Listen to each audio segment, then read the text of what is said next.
शब्द समूहाबद्दल एक शब्द, हे सगळे वाचून घ्यायचे. आता बघ, आता आपण याच्यावरचे प्रश्न घेऊ. सांग, माकडाचा खेळ खेळणारा मदारी. नेहमी घरात असणारा घरकोंबडा.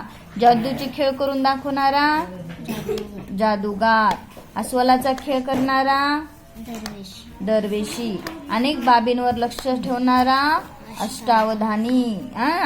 सगळीकडे लक्ष राहते. मनातल्या इच्छा पूर्ण करणारा वृक्ष कोणता आहे? कल्पवृक्ष. हे पाठच आहे ना वाक्य. 75 वर्षांनी साजरा होणारा महोत्सव म्हणजे कोणता? अमृत महोत्सव. आता याच्यामध्ये लक्ष ठेवायचा. रौप्य महोत्सव केव्हा साजरा होतो? 25 वर्षाला.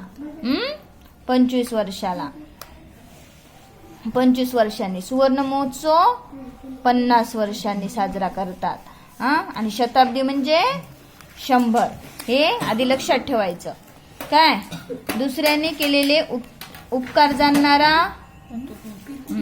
उषक कालला शब्द काय म्हणतात? पहाटेच्या पूर्वीची वेळ. ते आपल्याला उषक काल होता काळ रात्र झाली की नाही, ते पूर्ण कविता सुद्धा आहे. मग त्याच्या आधीची, रात्रीच्या आधीची, पहाटेच्या पूर्वीची वेळ, मग उषक काल म्हणायचं त्याला. कैदी ठेवण्याची जागा कोणती असती? कारागृह. हा शब्द समूहाबद्दल खालील पैकी कोणता शब्द येणार नाही म्हणून त्यांनी दिली. मग बंदीशाळा असती, कारागृह असते, तुरुंग असतो. मग कोणती येत नाही? वेधशाळा.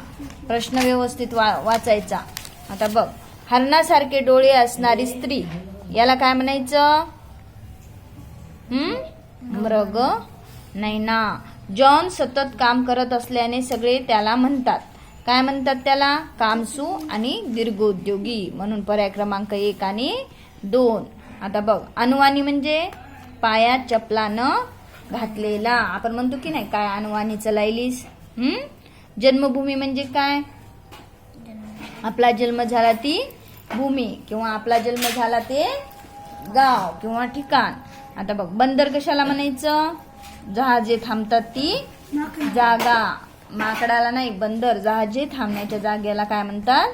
बंदर. शोकाचे वर्णन करणारी कविता कोणती आहे? शोकांतिका. खालील शब्दापैकी नावेतून करण्याची जलक्रीडा, या शब्दसमूहासाठी एक शब्द कोणता? मग कशाची? नावेतून. नावेतून म्हणजे जहाजातून करतो की नाही. जहाजाला दुसरा शब्द काय आहे? नौका विहार. काय म्हणायचं? नौका विहार. खाली दिलेल्या शब्दापैकी साक्षात्कार झालेला या शब्दसमूहासाठी एक शब्द कोणता? दृष्टा.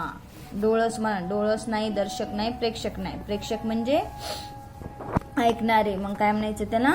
दृष्टा. दुःखाने सोडलेला लांब श्वास, यासाठी शब्द कोणता? सुस्कार. काल सांगितलं की नाही हे मी?